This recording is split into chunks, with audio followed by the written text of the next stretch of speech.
السلام علیکم پیارے دوستو، کریٹیو مسلم چینل میں آپ کو بہت بہت خوش آمدید۔ ہمارا آج کا موضوع ہے حضرت موسیٰ علیہ السلام اور فرعون۔ اللہ تعالیٰ کی طرف سے جب حضرت موسیٰ علیہ السلام نبوت کے مرتبہ سے سرفراز ہونے کے بعد دین حق کی تبلیغ کے سلسلے میں فرعون کے پاس پہنچے، آپ نے فرعون سے فرمایا، اے فرعون، میں اللہ تعالیٰ کا نبی ہوں اور حق و سچ کی دعوت دیتا ہوں، اس لیے تم خدائی کے دعوے کو چھوڑ کر ایک اللہ پر ایمان لے آؤ۔ فرعون کہنے لگا، اے موسیٰ، اگر تم اللہ تعالیٰ کے نبی ہو تو کوئی معجزہ دکھاؤ۔ حضرت موسیٰ علیہ السلام نے فرمایا، یہ دیکھو۔ اس کے ساتھ ہی آپ نے ایک عصا مبارک زمین پر ڈال دیا۔ وہ عصا مبارک زمین پر آتے ہی ایک بہت بڑا اژدہا بن گیا، جو اپنا زرد رنگت والا منہ کھول کر زمین سے 1 کلومیٹر سے بھی زیادہ اونچائی تک اپنی دم پر کھڑا ہو گیا۔ اس کا ایک جبڑا زمین کے اوپر لگ رہا تھا، جبکہ جبڑے کا دوسرا حصہ فرعون کے محل کی دیوار کے اوپر لگ رہا تھا۔ اچانک اژدہے نے حرکت کی اور اس کا رخ فرعون کی طرف ہو گیا۔ فرعون نے یہ منظر دیکھا تو وہ دہشت زدہ ہو کر اپنے تخت سے کود کر بھاگ اٹھا۔ اژدہے کا رخ فرعون کی طرف تھا۔ فرعون لگاتار بھاگتا ہوا لوگوں میں گھس گیا۔ اس پر اس قدر بھگدڑ مچی کہ ہزاروں آدمی ایک دوسرے پر گر کر کچلے گئے اور مارے گئے۔ فرعون ڈرتا ہوا گھر کے اندر داخل ہو گیا۔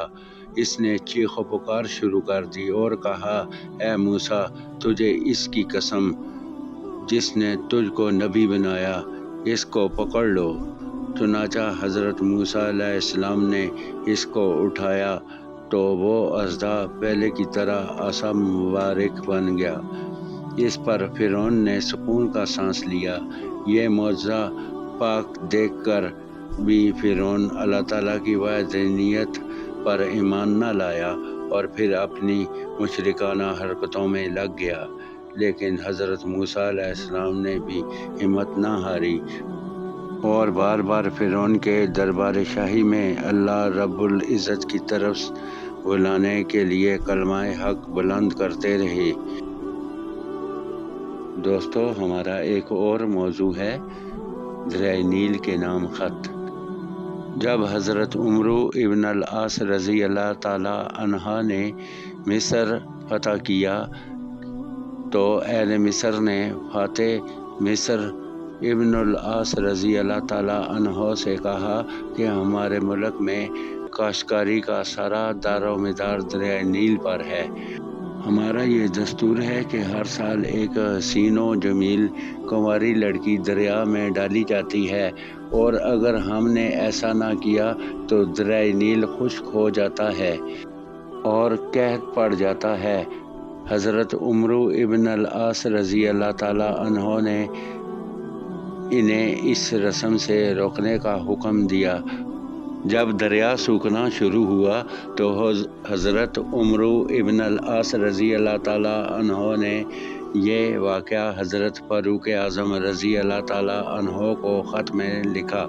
جواب میں آپ رضی اللہ تعالیٰ عنہ نے تحریر فرمایا کہ دین اسلام ایسی وحشیانہ اور جاہلانہ رسموں کے بالکل اجازت نہیں دیتا، اور آپ رضی اللہ تعالیٰ عنہ نے دریائے نیل کے نام ایک خط لکھ کر بھیجا، جس کا مضمون مندرجہ ذیل ہے: بسم اللہ الرحمن الرحیم۔ یہ خط اللہ کے بندے عمر بن خطاب کی طرف سے نیل مصر کے نام ہے۔ اگر تو اپنے اختیار سے جاری ہے تو ہمیں تجھ سے کوئی کام نہیں، اور اگر تو اللہ کے حکم سے جاری ہے تو اب اللہ کے نام پر جاری رہنا۔ جب خط کو دریائے نیل میں ڈالا تو بھی دریائے نیل بڑھنا شروع ہوا۔ پچھلے سالوں کی بنسبت اس سال 6 گز زیادہ بڑھا اور اس کے بعد سے نہیں سوکھا۔ اللہ اکبر۔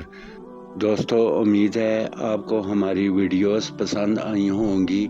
آپ ہمارے چینل کو سبسکرائب کیجئے گا اور ویڈیوز کو لائک کیجئے گا۔ اللہ حافظ۔